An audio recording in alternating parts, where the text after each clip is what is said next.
Nas ruas banhadas pelo sol do Vaticano, no verão de 1985, um oficial de alta patente da KGB se afastou do seu grupo que visitava o Museu do Vaticano. Ele sumiu sem deixar rastros e reapareceu semanas depois nos Estados Unidos. A deserção de Vitaly Yurchenko foi um grande golpe para a CIA. Em uma casa segura no norte da Virgínia, Yurchenko enfrentou seus interrogadores americanos. O ar estava carregado de tensão enquanto ele começava a divulgar segredos da KGB. A alegria da CIA virou consternação quando Yurchenko mencionou um infiltrado entre eles. Ele só conhecia o codinome dele. O agente Roberto estava se preparando para uma missão na estação da CIA em Moscou antes de ser abruptamente retirado da designação. O sangue do agente da CIA congelou. O agente Roberto só podia ser uma pessoa, um ex-funcionário descontente da CIA que havia sido demitido da agência 2 anos antes. Desde então, a CIA fez o possível para esconder o caso do FBI. O homem se chamava Eduardo Lee Howard.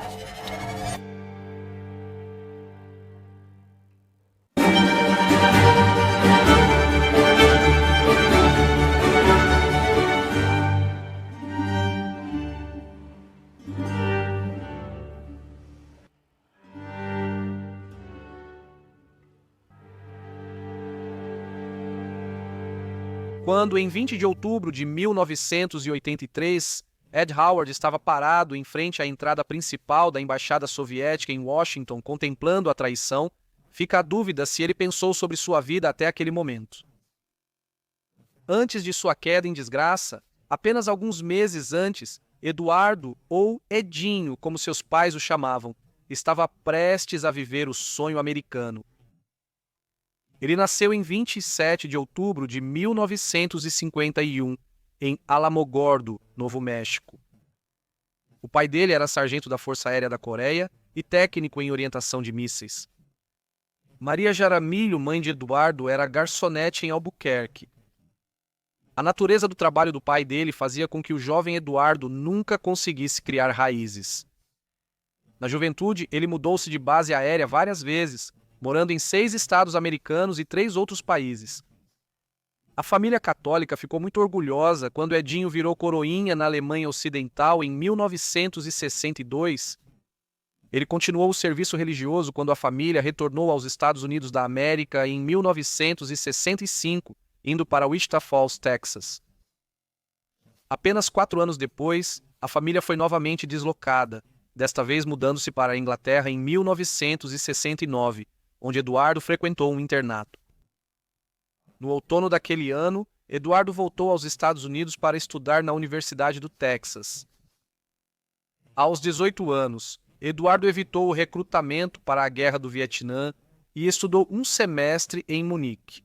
Em 1971, Eduardo voltou para concluir seus estudos no Texas, formando-se entre os 10% melhores de sua turma com um bacharelado em negócios internacionais e economia.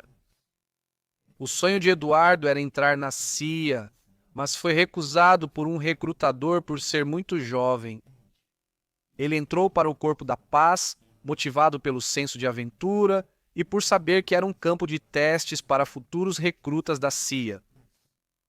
Após passagens curtas pela Costa Rica e República Dominicana, ele foi enviado em fevereiro de 1973 para trabalhar em Bucaramanga, Colômbia. Foi aqui que ele conheceu Mary Satterleaf. Eduardo era católico e vinha de família de classe média, enquanto Maria, de cabelo castanho cacheado e olhos azuis, era luterana e de classe média alta. A atração de Eduardo por Maria foi imediata e não demorou muito para que os dois começassem a namorar. Mas Maria não era o único foco de Eduardo naquela fase. Como ainda hoje, a Colômbia já era grande produtora de cocaína na época. Howard experimentava drogas recreativas, desde maconha até cocaína. Em janeiro de 1975, Howard retornou a Washington e se matriculou na Universidade Americana. Apesar de já separados, ele e Mary se reencontraram quando ela retornou aos Estados Unidos. Meses após Howard terminar o mestrado em administração, o casal se casou em Minnesota em 1976. Após casar-se e ainda pretendendo trabalhar na CIA, Edward entrou na Agência para o Desenvolvimento Internacional e foi para Lima, Peru, com sua jovem esposa Mary. Novamente, as drogas eram abundantes e Edward se entregou a elas. Em 1979, Edward deixou a ajuda internacional e voltou a Chicago, onde aplicou seu conhecimento de negócios em empresas de consultoria. Então, com 28 anos, Edward estava no auge. Ele era bem educado, era casado e tinha sua própria casa, possuía uma vasta experiência internacional e estava a caminho de se tornar um executivo de sucesso. No entanto, por trás das portas fechadas, as rachaduras começaram a aparecer. Eduardo continuou usando drogas após retornar à América e abusava do álcool, mas de forma discreta.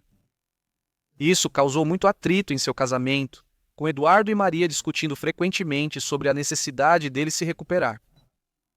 Apesar desses primeiros sinais de conflitos pessoais, Eduardo ainda perseguia seu objetivo de vida de trabalhar para a CIA. Após se candidatar à agência, ele foi aprovado na primeira entrevista em 1980. Depois, ele foi avaliado rigorosamente, com checagem de antecedentes, avaliações psicológicas e outras entrevistas. Isso incluiu um teste de polígrafo em que Eduardo admitiu usar drogas. De acordo com as políticas de recrutamento da CIA, isso não era uma desclassificação automática desde que o candidato prometesse não continuar usando essas drogas. Sem dúvida, ele fez os compromissos necessários e, em janeiro de 1981, Howard realizou a ambição de sua vida ao ser recrutado como um agente legítimo da CIA. Ele se mudou para Langley, Virgínia, enquanto sua esposa Mary permaneceu na casa da família em Barrington, Illinois. Ele foi treinado por 4 meses em Camp Perry, conhecido como A Fazenda, em técnicas de espionagem e se qualificou para ingressar na elite da Divisão Soviética do Leste Europeu, uma unidade da CIA voltada para serviços clandestinos e, no contexto da Guerra Fria dos anos 80, o lugar ideal para qualquer aspirante a oficial de inteligência de carreira. Edward, porém, seguia lutando contra seus demônios pessoais, sendo notado pelos colegas pelo excesso de bebida. O problema era tão evidente que, ao ser designado para a mesa da Alemanha Oriental após o treinamento na fazenda, Edward procurou o conselheiro de alcoolismo da CIA, que sugeriu que ele só precisava de tempo para se adaptar à nova vida. Em 1981, a esposa de Edward, Maria, também ingressou na CIA, o que parecia o próximo passo lógico para ela ao se mudar para se juntar ao marido na Virgínia. Maria, assim como o marido, foi para a diretoria de operações e atuou como secretária na Escola de Idiomas da CIA. Com menos de 2 anos em sua carreira de inteligência, Ed Howard estava se destacando entre seus colegas e superiores e estava sendo preparado para a maior missão de sua vida. A CIA queria mandar Ed Howard para a Embaixada dos Estados Unidos da América em Moscou. Atrás da cortina de ferro e no coração do chamado Império do Mal, Edward Howard atuava sob cobertura diplomática enquanto comandava secretamente espiões e informantes russos para a CIA. Para se preparar para a missão de cobertura profunda, Ed Howard trabalhou 15 meses na seção soviética da sede da agência.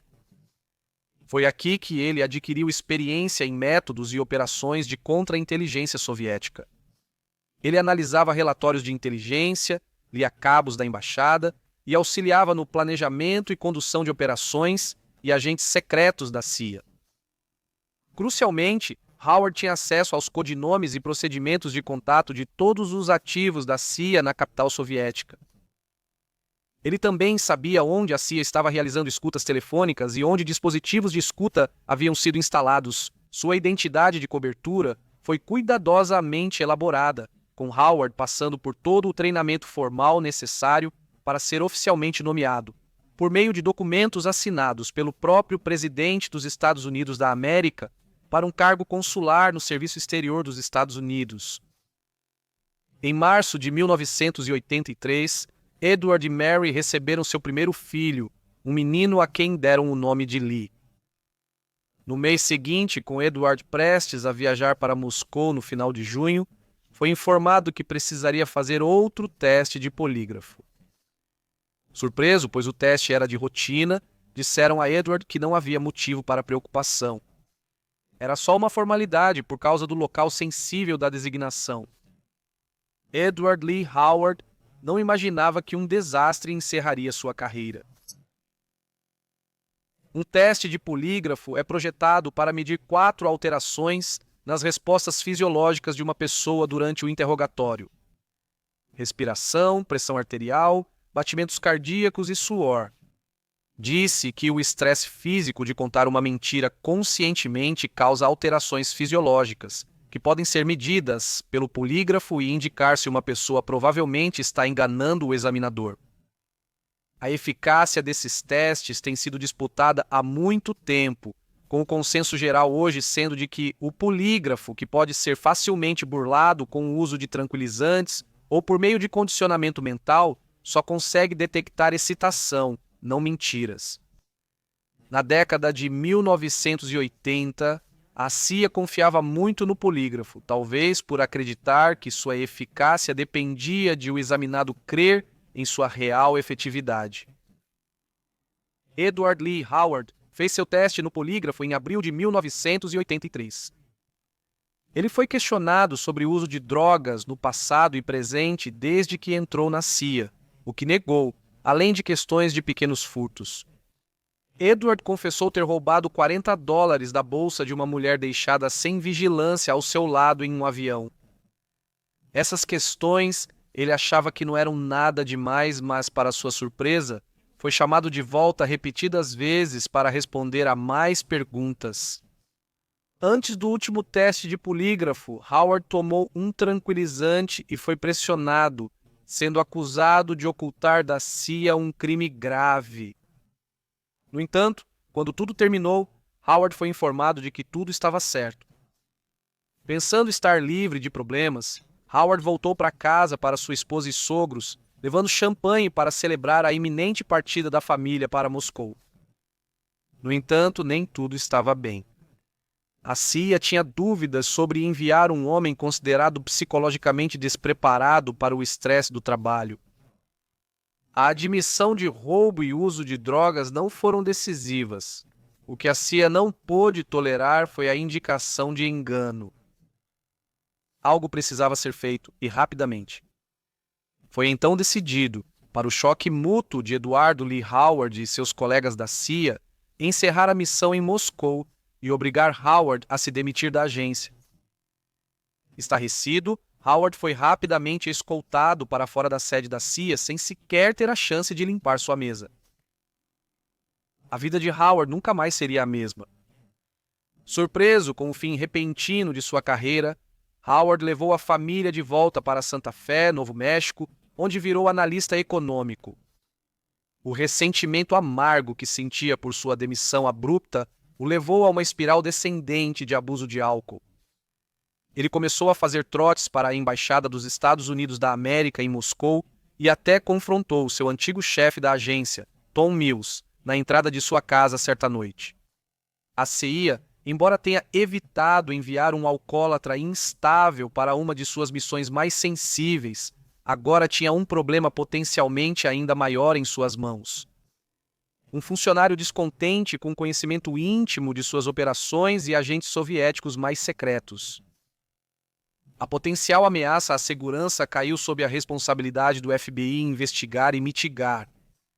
No entanto, como costuma acontecer com a rivalidade entre agências, a CIA escolheu encobrir a situação e o FBI foi mantido totalmente no escuro, completamente alheio ao risco de segurança que logo explodiria. Para a CIA, o caso Howard deveria ser contido a todo custo, na esperança de que nada resultasse disso. Infelizmente, os maiores temores da agência logo se confirmariam. A raiva e a indignação de Edward Lee Howard continuaram a crescer. Eventualmente, ele não conseguiu mais conter isso. Em 20 de outubro de 1983, Edward Lee Howard retornou a Washington a negócios, após deixar a CIA. Ele foi direto para a embaixada soviética, onde ficou do lado de fora, pensando em entrar para oferecer seus serviços aos soviéticos. Embora ele tenha dito depois que não fez isso, a verdade sobre o assunto continua um tanto obscura. O que pode ser confirmado é que, em algum momento de 1983, Howard fez o primeiro contato com os soviéticos ao entregar uma carta na embaixada, na qual se identificava como um ex-funcionário insatisfeito da CIA. Em fevereiro de 1984, Howard teve problemas com a lei. Foi acusado de agressão agravada depois que uma briga noturna e alcoolizada entre ele e um carro cheio de rapazes mais jovens terminou com Howard disparando um tiro de seu Magnum .44. Howard foi desarmado e espancado até ficar irreconhecível. Os fatos do incidente e quem começou são disputados, mas o resultado para Howard, após um acordo judicial, foi que ele recebeu uma sentença de 5 anos em liberdade condicional. Claramente extravasando suas frustrações, Howard não conseguia superar o que aconteceu com ele na CIA.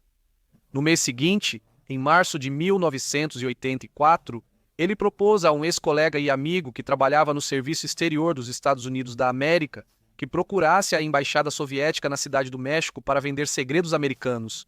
Esse amigo era William George Bosch, também oficial de inteligência e ex-colega. A oferta foi recusada. Mas nesse ponto, Howard, ao menos em sua mente, já havia cruzado o Rubicão. Ele queria se vingar da CIA e não tinha mais volta. Ele resgatou sua apólice de seguro de vida da Crown e anunciou à família que fariam uma viagem para a Europa.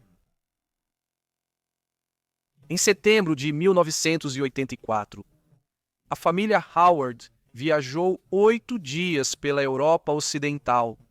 Como as regras da liberdade condicional impediam Howard de sair do Novo México, exceto a trabalho, ele inventou uma conferência fictícia de economia em Munique para justificar a viagem. Na realidade, Eduardo foi para Viena, a capital mundial da espionagem durante a Guerra Fria. Não se sabe como o contato entre Howard e a KGB foi formalizado, mas é bem possível que os soviéticos tenham respondido à carta de Howard do ano anterior. Em Viena, atrás dos portões da embaixada soviética, Howard se reuniu com a KGB longe de olhares curiosos. A CIA estava monitorando de forma geral os movimentos de Howard e começava a se preocupar com sua ausência. No dia 25 de setembro de 1984, um dia após seu retorno da Europa, 2 agentes foram enviados para verificar Howard e avaliar seu estado mental. Durante um café da manhã em Santa Fé, Howard admitiu à CIA ter pensado em vender segredos aos soviéticos, mas afirmou que nunca agiu conforme esse impulso. A CIA então sabia, sem sombra de dúvida, que estava sentada em uma bomba-relógio prestes a explodir. A agência enfrentava um dilema. Se eles levassem o assunto ao conhecimento do FBI, o encobrimento seria revelado. Eles escolheram permanecer em silêncio, pagando para que Ed Howard consultasse um psiquiatra na esperança de que ele se mantivesse estável. A esperança deles foi em vão, já que Eduardo fez outra viagem de férias em família para a Europa em abril de 1985. A viagem, novamente violando a condicional, pareceu ser para vender antiguidades peruanas. O real motivo de sua volta a Viena era, obviamente, reencontrar a KGB. Para mais um interrogatório em troca de dinheiro e um relógio Rolex. Howard usou o dinheiro ilícito para comprar Kruger Hands, planejando acumular para sua aposentadoria, e que ele enterrou perto de sua casa no Novo México. Enquanto Edward Lee Howard desfrutava de suas novas riquezas da KGB e a CIA enterrava a cabeça na areia, circunstâncias além do controle de ambos logo trariam suas verdades ocultas à dura luz do escrutínio internacional. No dia 14 de junho de 1985, a agência de notícias soviética, a Agência Telegráfica da União Soviética, anunciou que Paul Skip Stormball havia sido preso no dia 9 de junho, enquanto cometia espionagem. afirmou que ele foi declarado persona non grata e expulso da União Soviética. O comunicado à imprensa não mencionou a prisão do homem russo também supostamente envolvido. Só 3 meses depois, Moscou anunciou o nome do homem. Ele era pesquisador de defesa e especialista em tecnologia de aeronaves furtivas no Instituto de Pesquisa Científica de Radar. Seu nome era Adolf G. Tokachev. Por acaso, ele era o agente mais valioso da CIA infiltrado atrás da cortina de ferro. Tokachev foi julgado e executado por traição. A perda para a inteligência americana foi enorme. Tokachev foi um informante antes controlado por Edward Lee Howard. A coincidência era impossível para a CIA ignorar. No verão de 1985, Vitaly Yurchenko, alto oficial da KGB que sumiu durante a excursão em Roma, desertou para os Estados Unidos da América. Quando Yurchenko estava seguro em uma casa protegida no norte da Virgínia, a CIA e o FBI começaram um rigoroso interrogatório conjunto. As entrevistas durariam 3 meses. Entre os segredos revelados por Yurchenko estava a presença de 2 infiltrados dentro das fileiras da inteligência americana. O primeiro homem que ele apontou acabou sendo o analista de inteligência da Agência de Segurança Nacional, Ronald Pelton. O segundo homem, conhecido por Yurchenko apenas pelo codinome Robert, levaria os investigadores até a porta de Edward Lee Howard. A história de Yurchenko mudou drasticamente quando, em 2 de novembro de 1985, ele abandonou seu acompanhante da CIA em um restaurante de Georgetown e foi para a embaixada soviética. Yurchenko alegou que havia sido sequestrado e drogado pelos americanos. Sua redefecção foi uma vitória propagandística para os soviéticos, que retrataram a CIA como vilões sem escrúpulos. Os esforços da CIA para ocultar o problema de Ed Howard terminaram. Os agentes do FBI ouviram os detalhes de Yurchenko diretamente, como diz o ditado. A CIA foi obrigada a permitir que o FBI finalmente abrisse uma grande investigação sobre Edward Lee Howard, algo que já deveria ter feito 1 ano antes. Quando o FBI entrou na história, Ed Howard fazia uma visita de emergência aos chefes de espionagem em Viena. Dada a deserção de Yurchenko, é mais do que provável que a KGB quisesse alertar Howard sobre a possibilidade de que ele tivesse sido comprometido. De volta aos Estados Unidos e na ausência de sua principal testemunha, Yurchenko, o FBI esperava pegar Howard em flagrante espionagem ou arrancar uma confissão. Nas palavras do autor David Wise, espionagem é um crime invisível. A espionagem é muito difícil de provar, a menos que o criminoso seja pego em flagrante com agentes estrangeiros ou confesse. Ciente disso, o FBI deslocou os GIs, sua equipe especial de vigilância, para o bairro de Howard, em Santa Fé. O terreno plano e as casas espaçadas em Eldorado tornavam a vigilância de Howard uma tarefa difícil. Outro problema: Howard já foi um deles. Ele era bem treinado em vigilância e contra-vigilância, e naquela altura, sem dúvida, já suspeitava que as autoridades estavam de olho nele. Logo percebeu que estava sendo vigiado. No início de setembro de 1985, uma escuta telefônica secreta foi instalada na casa de Howard. Isso permitiu que os agentes ouvissem não apenas as ligações telefônicas, mas toda a conversa que acontecia dentro da casa. Mas, sendo um oficial de inteligência bem treinado, Ed Howard não deixou escapar nada e os agentes do FBI ouviram em vão por dias, a partir de sua van móvel estacionada na rua. À medida que os dias se arrastavam sem sinais de Ed Howard se incriminar, a ameaça de que ele fugisse só aumentava. O FBI decidiu que era hora de se aproximar do seu alvo e confrontá-lo diretamente. Surpreendentemente, Howard aceitou se reunir com agentes do FBI em um quarto do Hotel Hilton de Santa Fé em 19 de setembro de 1985. Os investigadores foram direto ao ponto assim que Howard se sentou. Apesar da pressão, Howard negou as acusações de espionagem feitas contra ele. Não havia mais motivo para esconder a vigilância, Então, os investigadores passaram a adotar uma abordagem menos sutil. A partir de então, Howard percebeu que estava sendo vigiado o tempo todo e sabia que precisava fugir antes de ser preso. No sábado, 21 de setembro de 1985, Howard já havia decidido fugir do país. Mesmo sem provas de espionagem, as 3 violações da condicional de Howard já poderiam render até 9 anos de prisão. Sendo um especialista em técnicas de contravigilância, Howard criou para si mesmo uma caixa surpresa, ou JIB. Era um dispositivo com mola usado pela CIA na Guerra Fria para ajudar agentes a escapar da vigilância. Geralmente escondido em uma pasta ou outro objeto inofensivo, o Jack in the Box consistia em um boneco que saltava e se assemelhava à cabeça e ao tronco de uma pessoa.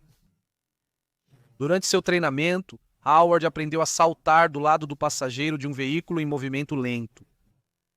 Ao sair do carro, o mecanismo era acionado, deixando um boneco sentado no banco enquanto Howard fazia sua fuga. No fim, o mecanismo nem foi necessário.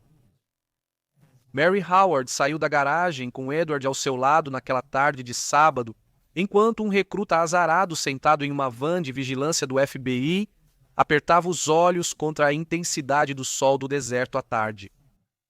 Se ele estava distraído ou simplesmente não conseguia enxergar direito, o agente não percebeu de jeito nenhum que Mary e Howard saíram de casa às 4h30 daquela tarde. Após usar o boneco surpresa e saltar do carro enquanto sua esposa dirigia, Howard foi rapidamente de Santa Fé a Albuquerque, depois Tucson e então Nova York. Enquanto isso, sem saber que seu principal suspeito havia virado fugitivo, os investigadores do FBI interrogavam William George Bosch há 4 dias, amigo a quem Howard propôs vender segredos aos soviéticos na cidade do México. O FBI localizou Bosch na ilha de South Padre, no sul do Texas. O próprio Bosch havia deixado a comunidade de inteligência sob suspeita e, à medida que os agentes do FBI foram desgastando-o lentamente, ele começou a revelar detalhes do plano de Howard para atrair seu país. Naquele sábado à noite, quando Howard ironicamente já havia fugido, o FBI determinou que tinha causa provável para solicitar um mandado de prisão contra Howard por conspiração para cometer espionagem.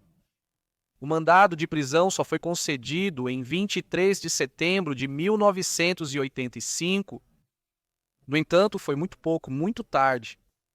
Quando o FBI percebeu que seu suspeito havia escapado, Howard já tinha uma vantagem de 24 horas. Depois de chegar ao aeroporto John F. Kennedy no dia anterior, Howard voou para Copenhague e depois para Frankfurt. Nos 9 meses seguintes, Howard seguiu em movimento, aparentemente trabalhando em vários empregos na Europa e depois indo ao Canadá e América do Sul. Ele telefonou para sua esposa Maria em março de 1986 e, em junho, enviou a ela um cartão postal que revelava que ele estava em Viena. Em algum momento de suas viagens, Ed Howard chegou a Helsinki. Lá, ele se apresentou na embaixada soviética, onde ofereceu informações em troca de proteção.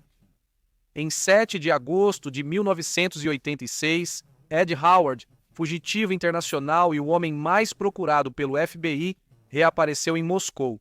Compreensivelmente, o FBI e, em particular a CIA, foram duramente criticados por sua má condução do caso Howard. Ignorando o encobrimento, tudo teria sido evitado se Howard fosse transferido para uma função menos arriscada, em vez de ser dispensado tão abruptamente. Durante uma investigação secreta da CIA, até mesmo o chefe da agência, William Casey, admitiu que eles cometeram um erro. O dano causado por Howard à inteligência americana foi considerado imenso. Um informante soviético da CIA, Tolkachev, conhecido como espião de $1 bilhão, foi executado por causa das ações de Howard. Segundo um oficial de inteligência, as informações que ele vendeu aos soviéticos destruíram a estação de Moscou. Após o reaparecimento de Howard em Moscou, a União Soviética expulsou vários diplomatas americanos. Ganhando para si o desonroso título de ser o primeiro agente da CIA a desertar para a União Soviética, Edward Howard enfrentou um futuro incerto e sombrio. Ele se juntou a outros desertores ocidentais, como King Philby e George Blake, que enfrentaram a realidade de viver em uma terra nova e estranha, onde amigos verdadeiros eram raros. Howard ganhou um apartamento em Moscou e uma casa de campo da KGB, mas vivia com medo de ser sequestrado pelos americanos e era protegido pela KGB 24 horas por dia. A motivação mais clara de Howard para trair seu país parece ser o ressentimento por ter sido demitido da CIA. Ele era conservador e nunca foi conhecido por demonstrar qualquer sinal de simpatia pela causa soviética ou sua ideologia. Apesar de divergências sobre quanto recebeu por vender segredos americanos, a CIA vinculou Howard a uma conta suíça com depósito de $150 mil. Isso foi além do caso das Krugerrands e do dinheiro supostamente enterrado perto de sua casa no Novo México. Após a dissolução da União Soviética em 1991, o brilho de Howard diminuiu. Ele recebeu o salário da KGB por 5 anos após desertar, enquanto montava seu negócio de consultoria. A esposa de Edward, Maria, e o filho Lee o visitavam em Moscou às vezes, mas continuaram nos Estados Unidos da América. Howard afirmou ser inocente. Ele apareceu na televisão soviética e declarou amor ao seu país. Negou qualquer irregularidade. Ele disse que só procurou a KGB depois de fugir dos Estados Unidos da América, quando acreditava que sua culpa já havia sido assumida pelas autoridades americanas. Afirmou ainda que ele foi incriminado pela KGB para desviar a atenção de um agente infiltrado na CIA. Esse agente infiltrado acabou sendo ninguém menos que Aldrich Ames. Ainda restam muitas perguntas sem resposta sobre Edward Lee Howard, mesmo após 4 décadas. A deserção de Yurchenko e depois sua decisão 3 meses depois de retornar à União Soviética, onde foi recebido de volta como um herói, é uma saga por si só. Foi revelado que o próprio Aldrich Ames ficou responsável pelo interrogatório de Yurchenko. Ames controlou a narrativa nesse processo. Ele desviou a atenção de si mesmo, fazendo com que Yurchenko apontasse o dedo para Howard. As respostas para essas perguntas talvez nunca saberemos. Edward Lee Howard viveu em Moscou até sua morte em 2002. A duvidosa causa oficial para sua morte repentina foi uma fratura no pescoço que ele sofreu após uma queda da escada em sua dacha nos arredores de Moscou. Se ele caiu acidentalmente ou foi empurrado, continua sendo uma questão em aberto.